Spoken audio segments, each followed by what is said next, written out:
بله تماشاوانین هیجا او کنگریا هدف کو پاشی بو یسف و نهاجی ناوی هدف ورگرد جالی دنگ دیر و پشگرین هدفی و گوب مهانه دهات چاوری کرن اف کنگره لدار بکوه گلک رخنه لسیاست هدف بطایبه جید پروسین حل بجارتنان ده ایکو هاتی کرن هبون گلو اف کنگره کاری ببرسوه وان رخنهین گو هاتی کرن وسا جی سوز هات بودن ام درواسی انقره ببن پاریزر مسعود özer و شروفکاری سیاسی هروا میوانی منه سلاف بوده که مسعود کک مسعود اف کنگره یا هدف ام بیجن پاشیه سپ نهاجی هدف بمحاد هاته چاوری کر یعنی دنگدرین هدف گلک رخنین وان هدف هبو لسیاستا هدف تایبتی دی پروسیا حل بجارتین آنده دو گوتنش کردبونی دور کتیه امی ورنه سروی مجاری بیگوان برفرحتر جی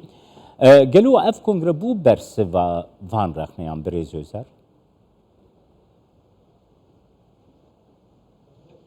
Ez min bi rastî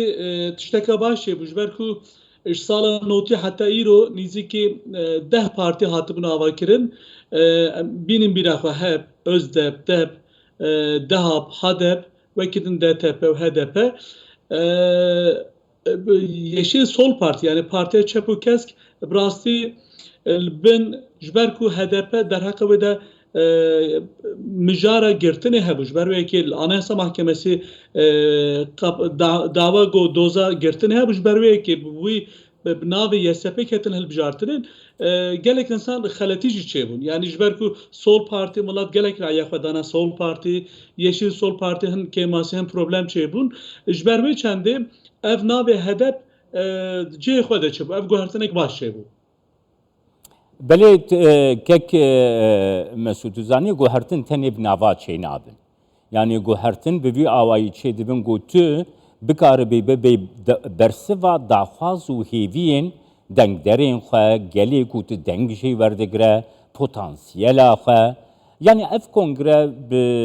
به پیکانینا کنگره خواه تو باور دکه دی بکاره به هیوی داخواز و چاوری کرنین بتایبەتی کوردان بجیبینە yani li gor baveriya min li vê dönemê tişta herî mühim divê hedef partiya wekevî û demokrasiyê ya gelan ya got îro navê xwe êxistine hedef li gor bîr û baveriya min divê heştê û yek bajarê Tirkiye û Bakurê Kurdistanê 983 navçe li her derê Tirkiye û Bakurê Kurdistanê divê civîna çeke yani civînê çi Birêz Recep Tayyip Erdoğan Serokkomarê Tirkiye got em dixwazin anayaseka nû zagoneka nû em biafirînin çêkin divê Kurd jî li her derê Tirkiye û Bakurê Kurdistanê civîna çêkî ji ber ku Kurd ji zagona nû zagona bingehîneka nû çi hêvî dikin çi dixwazin divê derheqa wê de civîna çêkin daxwazê xwe bînin ziman vê tiştê jî divê hedef vî karî bike بله من دخواج خواهر ما سروی پرسی بریز özer yani prosesekل Türkiye bire ve diçe جخوا پشتی 2 هفتیان 100 سالیا کمارا ترکیه جی yani makazakune که نو سرکمار اردوان دبیجه کو دی makazakune که دموکراتیک و شفاف به بگومان هیوی دیگه کو جالی همو جواتین ترکیه و yani daxwazên xwe pêşkeş bikin hedef il gora baveriya te dê bikare be konsensûsekê li ger desthilata îro ya Tirkiye peyda bike ku bikare be daxwaza em bêjin Kurdan bîne ziman tu çawa dibîne